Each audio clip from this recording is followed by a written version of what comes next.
in interesting times. For the headlines. In its bulletin today, FIVOC said Taal has continuous magmatic intrusion beneath the edifice, which may lead to further eruptive activity. Alert level 4, which means hazardous eruption is imminent, remains. A second person has died in China from a mysterious SARS-linked virus that has stricken dozens and appeared in 2 other Asian countries, officials said.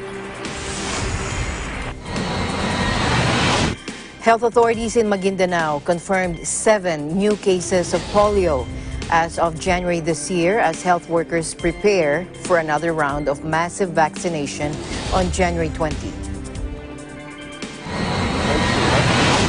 The historic impeachment trial of Donald Trump opened Thursday in U.S. Senate as lawmakers took a solemn oath to be impartial in deciding whether to force the 45th U.S. president from office. It's a complete hoax.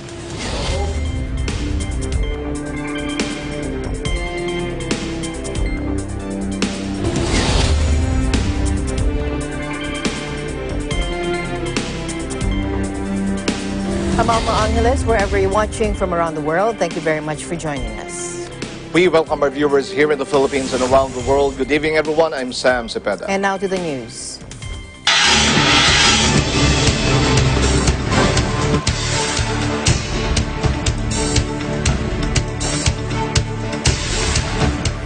In its FIVOC's bulletin at 5 p.m. this afternoon, it said that since 8 a.m. this morning, Taal volcano's activity has been generally characterized by weak emission of steam-laden plumes 800 meters high from the main crater that drifted to the general southwest.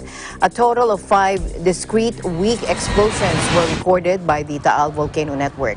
The Philippine Seismic Network plotted a total of 653 volcanic earthquakes since 1 p.m. on January 12. Last 174 of these were felt with intensities ranging from intensity 1 to 5. Since 5 a.m. meanwhile to 4 p.m. today, there were 19 volcanic earthquakes plotted. Now, this signifies continuous magmatic intrusion beneath the Taal edifice, which they said may lead to further eruptive activity. Alert level 4 still remains in effect over Taal volcano. Now, this means that hazardous explosive eruption is possible within hours to days. DOST FIVOC strongly reiterated that total evacuation of Taal Volcano Island and high-risk areas as identified in the hazard maps within the 14-kilometer radius from Taal main crater and along the Pansipit River Valley where fissuring has been observed. Residents around Taal Volcano are advised to guard against the effects of still heavy and prolonged ash fall. It also said that civil aviation authorities must advise pilots to avoid the airspace around Taal volcano as airborne ash and ballistic fragments from the eruption column pose hazards to aircraft. The cost of damage to agriculture due to the Taal volcano eruption has soared to 3 billion pesos, the Department of Agriculture reported on Friday. In its latest damage report, the DA said the agricultural damages and losses covered a total of 15,790 hectares and 1,923 animal heads in the Calabarzon region. The department cited that the fishery sector is the most affected, with an estimated amount of 1.6 billion pesos in losses for the culture of tilapia and some bangus species. Other affected commodities include coffee, cacao, pineapple, assorted fruits and vegetables, rice and coconut. The Bureau of Animal Industry has delivered 20 bags of animal feeds, drugs and medicines for the rescued livestock. Earlier, the DA regional office in Calabarzon announced the distribution of 21.7 million worth of combined interventions for crops and livestock to 17 local government units, including Agoncillo, San Nicolas, Talisay, Lemery, Laurel, Lipa City, San Jose, Nasugbu, Mataas na Kahoy, Balete, Cuenca, Alitagtag, Padre Garcia, Tanawan City, Malvar, and Taal. As for loan assistance, the Agricultural Credit Policy Council, or ACPC, has an initial amount of 30 million pesos ready to provide to Rural Bank of Mount Carmel as funds for the implementation of survival and recovery loan assistance that will benefit around 1,200 farmers or fisher folk in Batangas. Meanwhile, the Philippine Navy on Friday deployed 32 disaster risk reduction teams, or DRRTs, to augment the relief efforts of the government to help communities severely affected by the eruption of Taal Volcano in Batangas. Lieutenant Commander Maria Cristina Rojas, Philippine Navy Public Affairs Office Chief, said these DRRTs are from Manila and Cavite. There are 32 DRRTs from Manila to Cavite area that are tasked by the headquarters to utilize all available assets for the relief operations to the affected families of these calamities, she said. Alert Level 4 was raised in Taal Volcano by the Philippine Institute of Volcanology and Seismology following its phreatic eruption last January 12. And this alert means that hazardous explosive eruption is possible within hours to days. A total of 11 Batangas towns are under total lockdown due to the dangerous effect of the restive Taal volcano, prompting thousands of the population to flee their homes.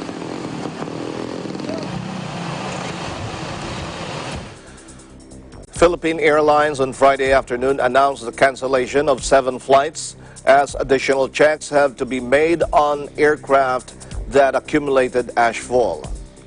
Domestic flights canceled were PR 2817 Manila Davao, PR 2818 Davao Manila, and PR 2135 Manila Bacolod, and PR 2136 Bacolod Manila.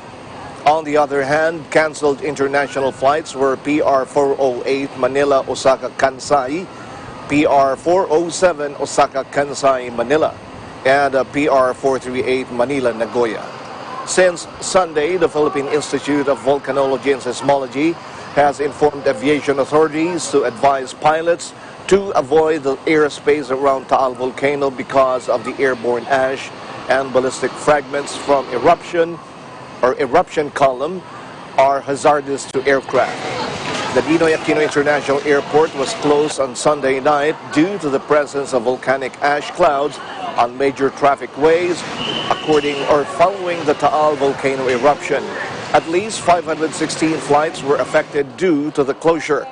Meanwhile, PAL announced that passengers of the canceled domestic flights PR 408 and PR 438 and an international flight PR 407 will be accommodated on Saturday, January 18. All the affected passengers may opt to rebook or refund their tickets within 30 days free of service charge, provided that rebooking will be made on the same class of service.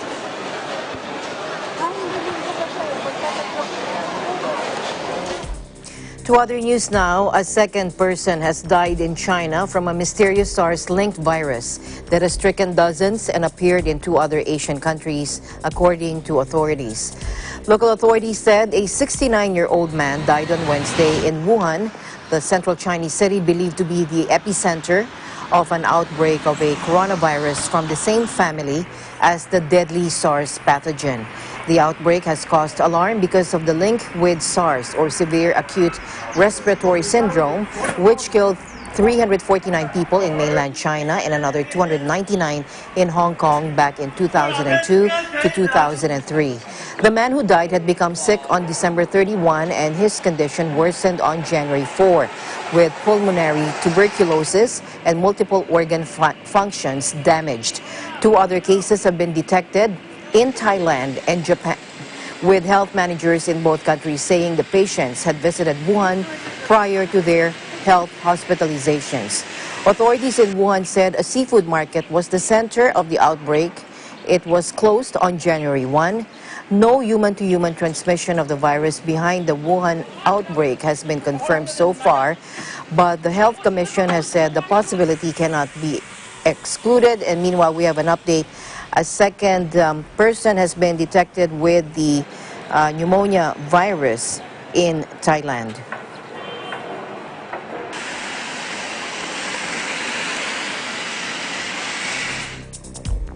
China's birth rate dropped last year to its lowest level since the communist country was founded in 1949, adding to concerns that an aging society and shrinking workforce will pile pressure on a slowing economy.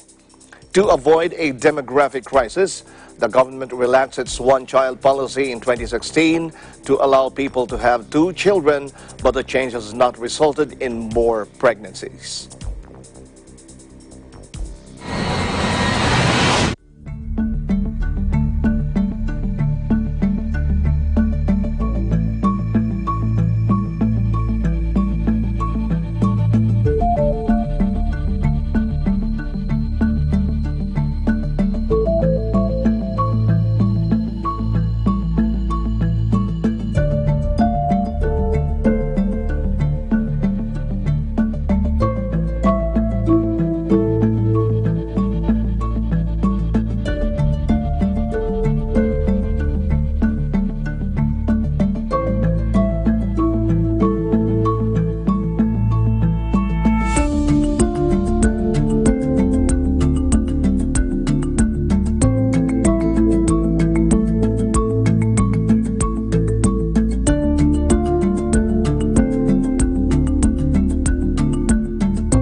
Meanwhile, health authorities in Maguindanao, Philippines, on Friday confirmed 7 new cases of polio as of January this year, as health workers prepare for another round of massive vaccination on January 20. Maguindanao Health Chief Dr. Elizabeth Samama said 8 months to 4 years old were the ages of those found positive to have been hit by the polio virus. Earlier, 2 confirmed polio cases, both males aged 2 and 3, were monitored in Maguindanao. On January 20, more than 1,000 health workers will again troop to houses across the province to administer the second round of anti-polio vaccination to children aged 59 months old and below. She said during the first round of massive vaccination last year, at least 98% of the 195,068 children in Maguindanao have received anti-polio drops. She added that 4,003 of the targeted children have not been immunized because of the refusal of their parents for anti-polio vaccination. Samama again appealed to all parents in Maguindanao to make their children available for vaccination.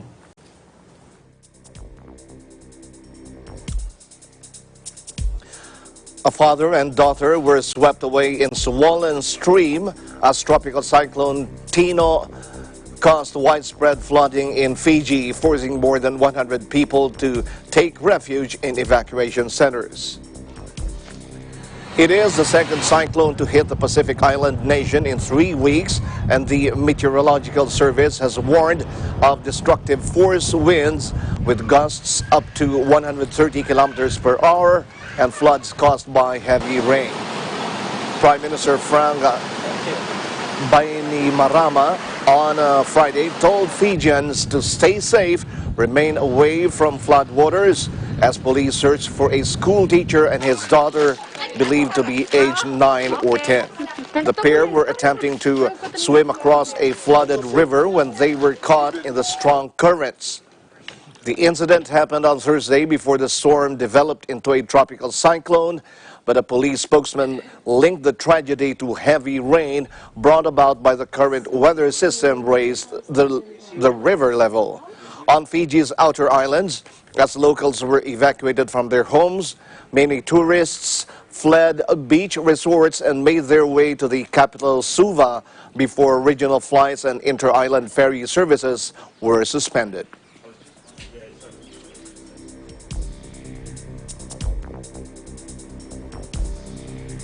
And the news continues here on Eagle News. We'll be right back.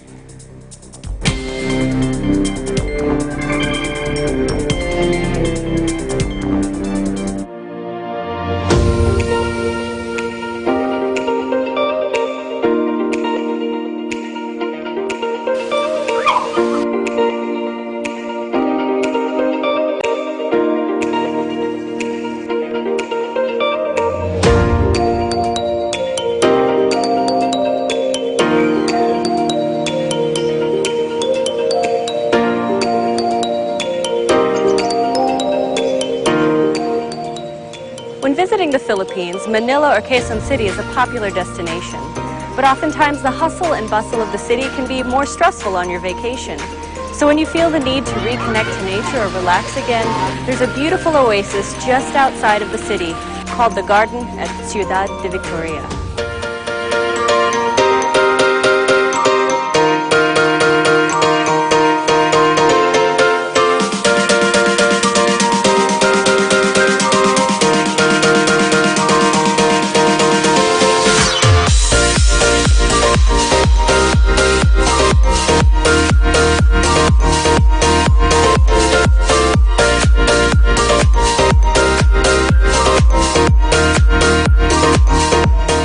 Some of the species that you can see here include hydrangea, snapdragon, and stargazers. They're truly beautiful.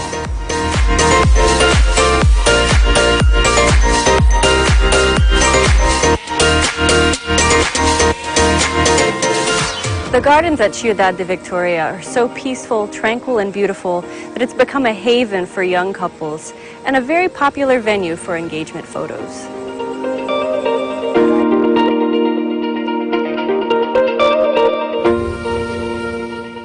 The next time you want an escape from the big city, the garden at Ciudad de Victoria is a wonderful place to visit.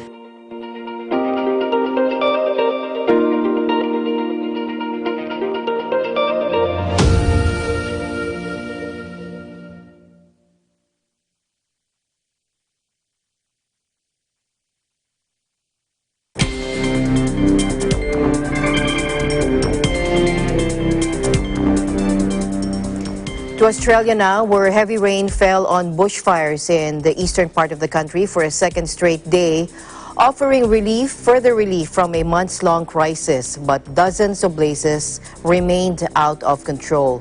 Now, this week's wet weather has given exhausted firefighters a major boost in battling unprecedented blazes that have been fueled by climate change and drought. The fires have claimed 28 lives, scorched massive tracts of pristine forests, and destroyed thousands of homes. Following months of hot and dry weather that have fueled the fires, Friday saw the heaviest rainfalls in nearly a decade in some areas close to hot spots. However, 30 fires were still out of control in New South Wales on Friday, unchanged from the previous day, according to the fire service. Dozens of other fires were also still burning in the southern state of Victoria. Still, the prospect of more wet weather across eastern and southern Australia over the coming days offered further hope. Heavy rain is expected to continue throughout the weekend in New South Wales, expanding into other fire zones further south in the state and in Victoria.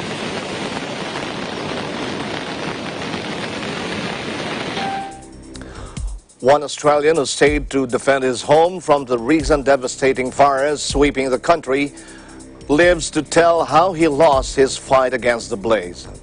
Watch this.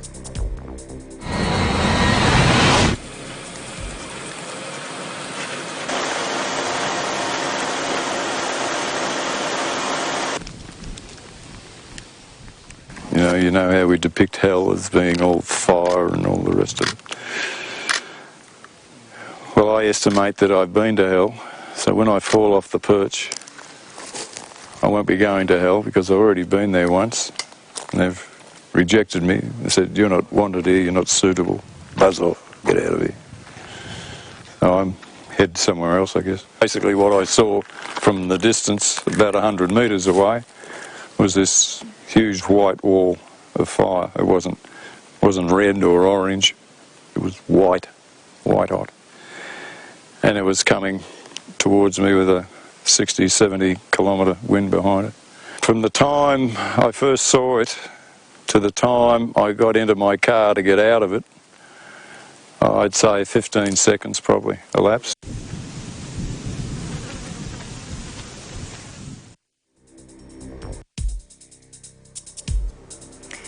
The historic impeachment trial of Donald Trump opened Thursday in the U.S. Senate as lawmakers took a solemn oath to be impartial in deciding whether to force the 45th U.S. president from office. For just the third time in American history, the hushed Senate chamber was transformed into a court of impeachment presided over by Supreme Court Chief Justice John Roberts, who administered the oath to senators. When Roberts, clad in a black robe, asked if they swore to deliver impartial justice according to the U.S. Constitution, the 99 lawmakers present, one was absent, responded in unison with right hands raised, "I do." Will you place your left hand on the Bible and raise your right hand? Do you solemnly swear that in all things appertaining to the trial of the impeachment of Donald John Trump, President of the United States, now pending, you will do impartial justice according to the Constitution and the laws, so help you God? I do. God bless you. Thank you very much. Earlier in the day, in a deeply symbolic moment, the two articles of impeachment charging President Trump with abuse of power and obstruction of Congress were read out on the Senate floor. Adam Schiff, the chairman of the House Intelligence Committee, who will serve as lead prosecutor for the trial, read the charges, accusing President Trump of high crimes and misdemeanors. Let's listen in. Noon having arrived, Donald J. Trump has abused the powers of the presidency in that, using the powers of his high office, President Trump solicited the interference of a foreign government, Ukraine, in the 2020 United States presidential election. Donald J. Trump has directed the unprecedented, categorical, and indiscriminate defiance of subpoenas issued by the House of Representatives pursuant to its sole power of impeachment. President Trump has abused the power of the presidency in a manner offensive to and subversive of the Constitution. President Trump has ridiculed the impeachment process for months, and he responded to the opening of the trial by once more branding it as a hoax. I think it should go very quickly. It's a hoax. It's a hoax. Everybody knows that. It's a complete hoax. The whole thing with Ukraine. So you have a perfect phone call. This is a call, fortunately, it was actually two phone calls. You people don't report that. There were two calls. They were both perfect calls. In fact, probably among the nicest calls I've ever made to foreign leaders. Now, meanwhile, Senate Majority Leader Mitch McConnell has been extremely critical of President Trump's impeachment by the House, and Democrats have accused him of planning to oversee a sham trial. The top Republican has said he would coordinate President Trump's Senate defense with the White House. We'll pledge to rise above the petty factionalism and do justice for our institutions, for our states, and for the nation. And then we will formally notify the White House of our pending trial and summon the President to answer the articles and send his counsel. So the trial will commence in earnest on Tuesday. They're afraid of the truth. The American people have seen the allegations, and their allegations. We need to see more evidence that would be contained in the documentation. This is just another avoiding of the facts and the truth on their part. They don't want to see documents. They don't want to hear from eyewitnesses. They want to ignore anything new that comes up. You have Adam Schiff, who met with the whistleblower but lied, said he had proof beyond circumstantial. We found that was not to be true. So no, you don't need anything more. They made their case for impeachment. The Senate role now is to judge it. And that's what they'll go through. Yes, ma'am.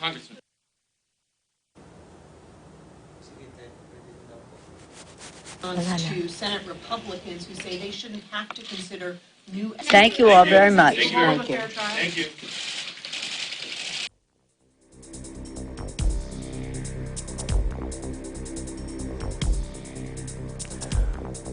Iran's supreme leader called the accidental downing of a Ukrainian airliner a bitter tragedy Friday, but said it should not overshadow the sacrifice of a top commander killed in a U.S. drone strike.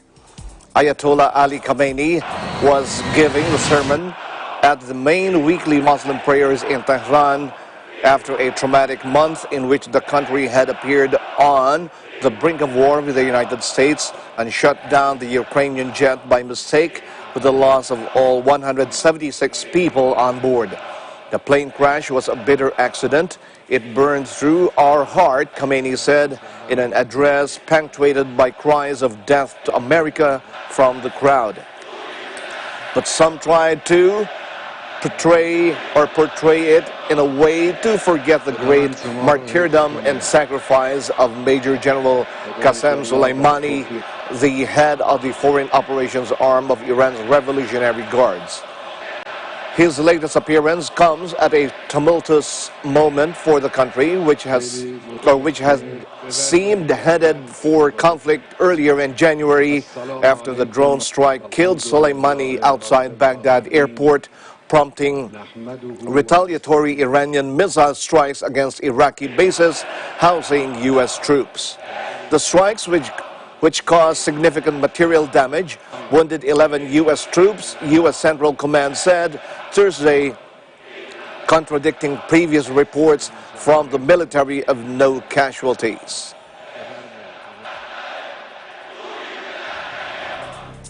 In other news, prosecutors in Panama have uncovered a mass grave with the bodies of 6 minors and a pregnant woman in a remote area close to where they raided an obscure religious sect the day before.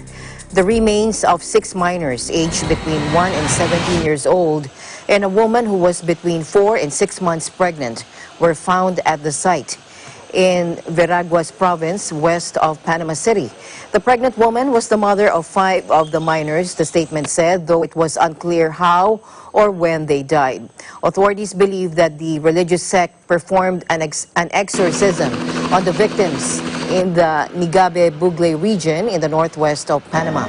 Authorities had on Wednesday reported the rescue of 15 people who had been held by the religious sect called the New Light of God.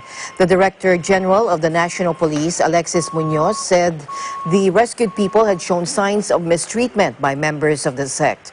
10 suspected members of the sect, including a minor, were arrested, and they're expected to appear in court on Friday or Saturday. A source close to the investigation said that one of those arrested is the father of the pregnant woman found in the grave.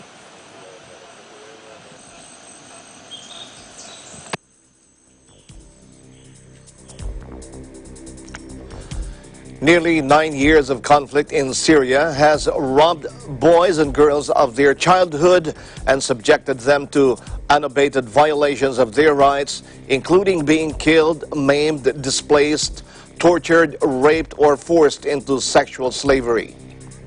Those are some of the findings in the latest report by the UN Commission of Inquiry on Syria, released on Thursday.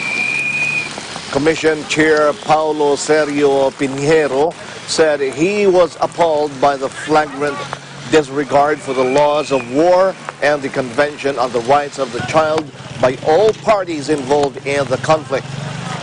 The study is based on approximately 5,000 interviews conducted between September 2011 and October last year with Syrian children, but also eyewitnesses, survivors, relatives of survivors, medical professionals, defectors, members of armed groups, healthcare professionals, and lawyers. The commission said the use of cluster munitions, barrel bombs, and chemical weapons by pro-government forces have caused scores of child casualties.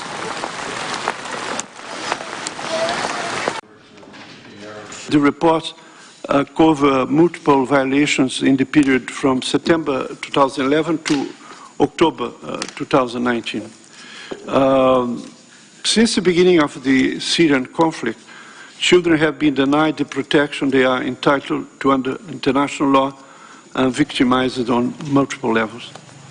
Countless girls and boys have been killed and maimed in attacks carried out by all parties to the conflict. Boys as young as 6 have been recruited to participate in hostilities by warring parties, while rape and sexual violence have been used against girls and boys to punish, humiliate, and instill fear.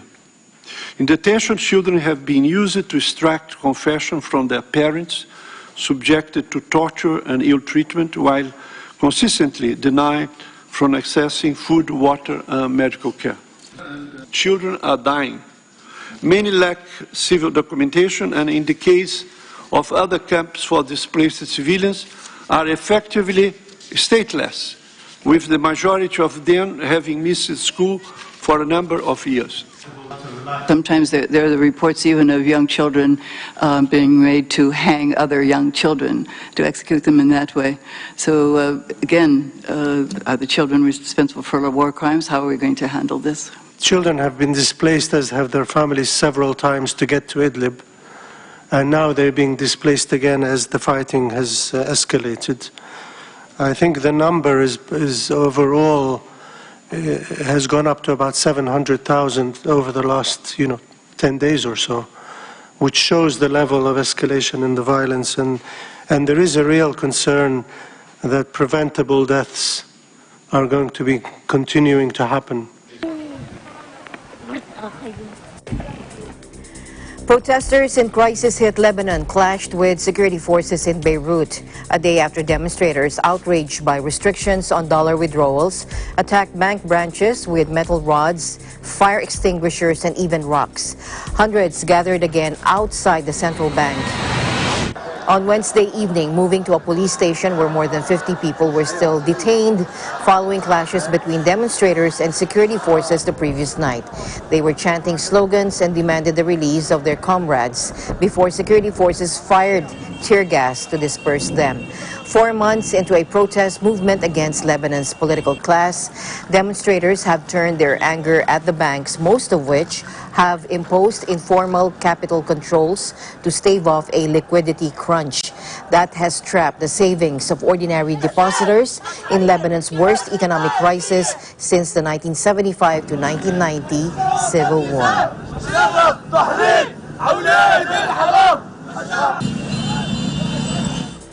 For years, the island nations and the territories in the West Pacific have been vulnerable to typhoons, oftentimes with little or no warning.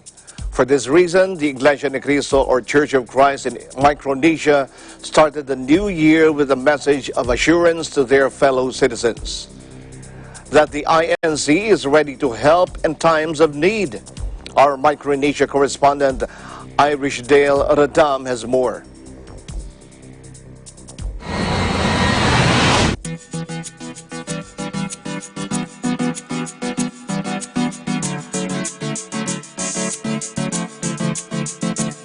We should know each other, we love each other, our fellow men, our countrymen, so that not only that we know each other, not only that we make friends with everyone, but also we can help each other, especially those that are weak. Iglesia Ni Cristo members in Guam and Saipan joined thousands of other congregations worldwide to start the new year with spiritual gatherings along with some fellowship and other activities while introducing their guests to the global church, with the intent to assure local communities that the INC is ready to help when needed. The overall aim of this outreach is twofold, according to the church's supervising minister in this part of the world. Not only extend our help to our fellow men, not only for them to feel the love that we extend to them through giving whatever we could, especially those that are in need, but most of all, we would like to help other people come to know the truth regarding salvation. To recall, the most recent super typhoons include Mangkhut and Yutu in 2018, as well as Hagibis that formed near the Marshall Islands in 2019. Church members throughout the West Pacific responded accordingly by donating relief goods and providing other forms of assistance. The Church of Christ's help is always there to extend whatever help we could. But above all, we would like to help people be saved from the greatest destruction that could ever happen to this world, which is Judgment Day. And the only way for one to be saved is through joining the Church of Christ. Reporting from the island of Guam, I am Irish Del Reyes, 1 with 25.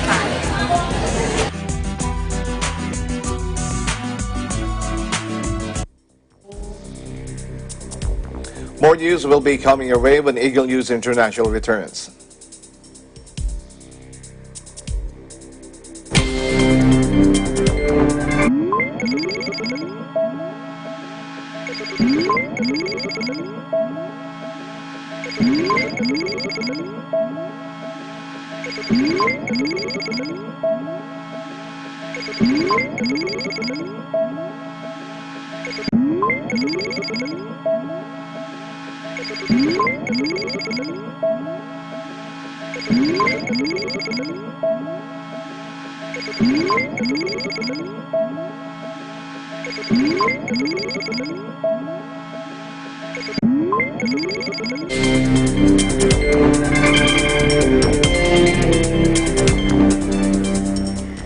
Welcome back. We're still following the developments out of the Taal volcano eruption, and we have on the line, joining us live on the line right now, is Mr. Alexander Masiglat, Information Officer of the Office of Civil Defense in Calabarzon.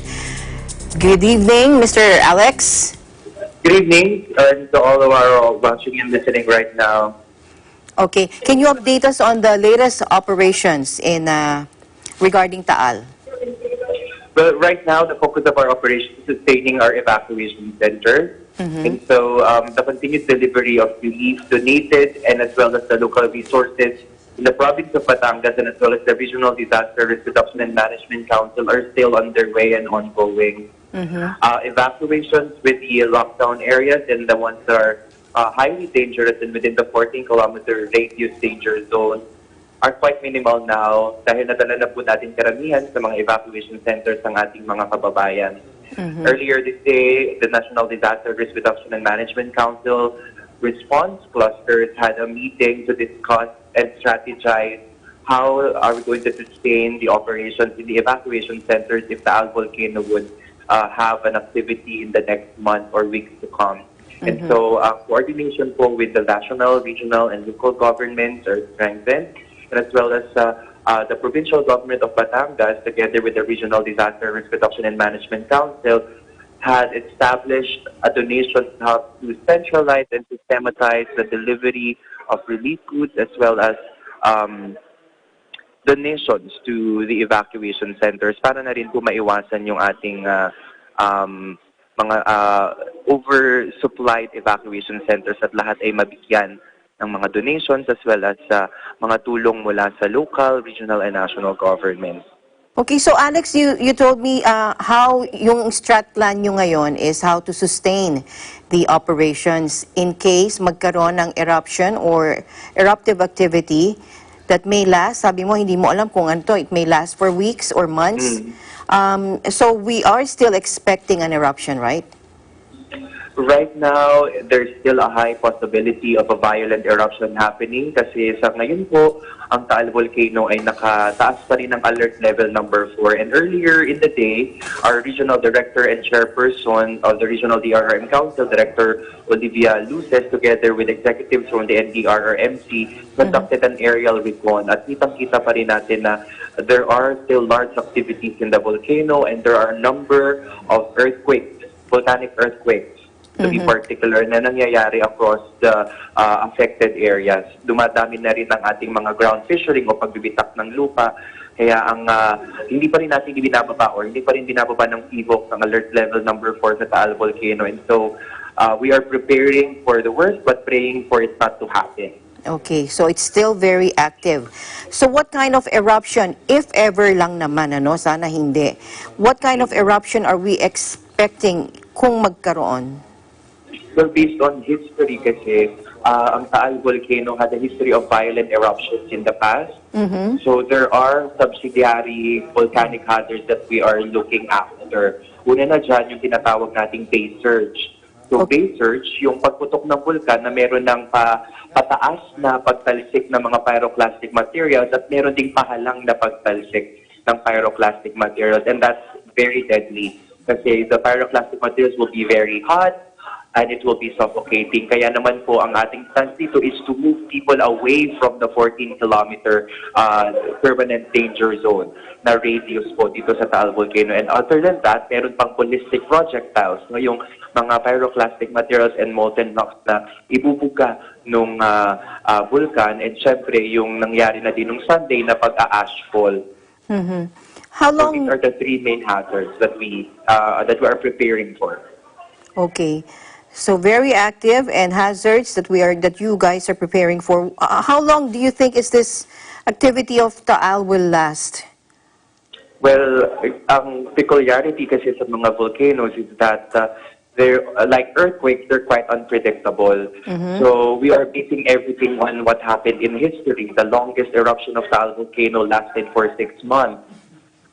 Kaya ang ating pagpaplano ngayon ay syempre we're looking after the ones that are worst, no, para hindi ma-caught off guard kung may mangyaring masama. And so these 6 months, ito yung pinagpaplanuhan natin on how we could pull our resources together, be it in the government and the private sector, the academic CSOs, tulong-tulong na tayo dito to sustain the operations dito sa pagresponde sa pagputok ng bulkan at syempre yung pagmamanage ng evacuation centers. Right now, as per record, as of 5 p.m., nakapagtala na po tayo ng 451 total number of evacuation centers that are scattered across the Calabarzon region, extending from Cavite, Laguna, Batangas, and Quezon provinces. And we have 33,717 families and 149,777 individuals affected. So ito yung tinitingnan natin that could grow pa in number habang nagpapatuloy ang aktibidad ng bulkan. Ngayon pinapakita yung mga fissures sa TV, ano? There's this thing called magma chamber, yung magma chamber of Taal. Do you have any idea how big or how large this is? Well, looking at the ground fissures of yes, go ahead. Oo, tapos is this related to ano, kung maapektuhan ba yung yung sa eruption niya, should it be bigger because of the bigger size of the magma chamber of the volcano? Well, to be more scientifically correct, ang tinatawag dyan ng ating mga kasama sa FIVOX is magmatic intrusion. No? So this is one of the indicators of that magmatic intrusion. Yung pagpupush ng magma from below, kaya umaangat ang mga lupa. Now, ang eruption vent naman po ng Taal volcano is just concentrated on a volcano island. So, hindi naman ito magpo-constitute na kapag may ground fissuring along the coast of the lake, yun na yung sasabog. No? So, ang sasabog lang po dito talaga ay yung nandun sa eruption vents, which is inside the volcano island. Taal is also known as a decade volcano. Can you tell us what that means? Well, a decade volcano, I'm not quite particular on what the exact definition of that. But since we're in the Pacific Ring of Fire, which basically explains the existence of more than 300 volcanoes in the country, 24 of which are considered active. So these 24 volcanoes that are active in the country are most monitored, and one of it is Taal. In the past years, Taal has recorded a number of eruptions. Do you have further directives for our kababayans? Opo, sa ngayon po, yes, if your barangay is advised to leave and go to the evacuation centers, wag po sana tayong maging matigas ang ulo at makinig po tayo sa mga paabiso ng ating local government unit. And please try to verify information that you post online. But in the past days, meron pong umiikot na posts on social media that Taal is now on alert level 5. However, it's not, and it's one of the fake news that we have monitored. So, ngayon po, ang Taal po ay nasa alert level number 4, but there is still a high possibility of it being raised to alert level number 5. However, hindi po ito inilalabas ng FIVOX, no? And syempre, let's continue to pray for our kababayan here in Batangas and as well as in other provinces, as this is a difficult time for everyone, having not in the comforts of our own homes and having it destroyed. Kaya ipagpatuloy po nating pagdasal na sana maging maayos na po ang ating kalagayan dito sa Batangas para ang ating pong focus na is for long-term recovery and bringing back normalcy to all the affected communities. All right. Okay, thank you very much, Alex. Thank you very much, man. Have a great evening. Thank you. Alexander Masiglat, Information Officer of the Office of Civil Defense in Calabarzon.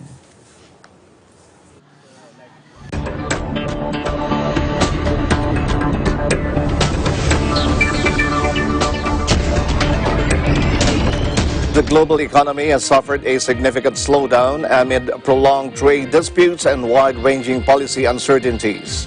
While a slight uptick in economic activity is forecast for 2020, the World Economic Situation and Prospects 2020 warns that economic risks remain strongly tilted to the downside, aggravated by deepening political polarization and increasing skepticism over the benefits of multilateralism.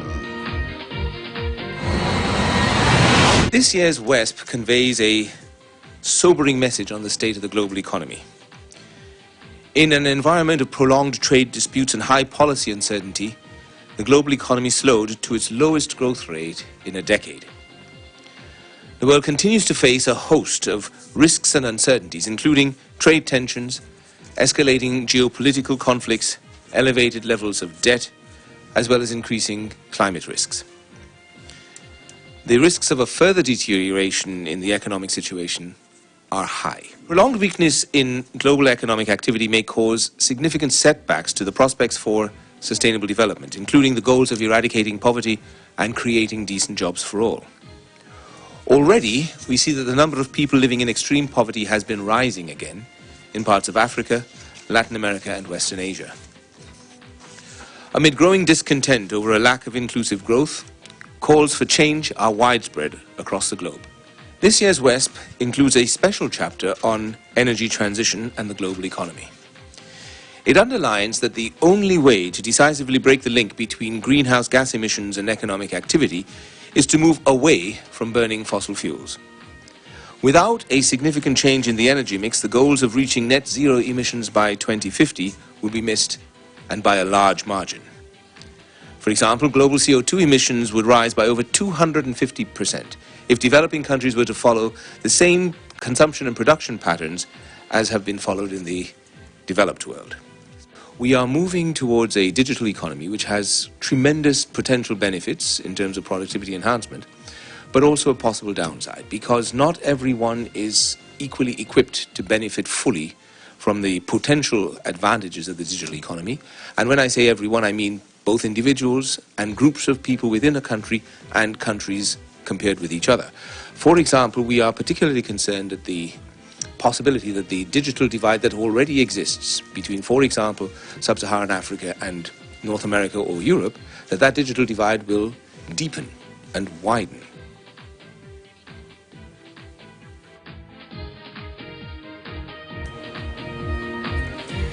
China's economy weakened to its slowest pace in 3 decades in 2019 as weaker domestic demand and trade tensions with the U.S. took their toll, according to official data on Friday. The world's second-largest economy grew by 6.1% last year, its worst performance since 1990, according to the National Bureau of Statistics. While China's economy had been gradually losing steam over the first 3 quarters, growth stabilized at 6% in the last 3 months of 2019, the same pace as in the 3rd quarter, according to the NBS. Ning Shizhe, Commissioner of China's National Bureau of Statistics, or NBS, said China's economy generally sustained a stable momentum of growth in 2019. However, he also said we should also be aware that the global economic and trade growth is slowing down. He added that there were more sources of instability and risk, with the economy facing mounting downward pressure. 中国大陆总人口14亿05万人，比上年末增加了467万人，全年出生人口1465万人，人口出生率为10.48%。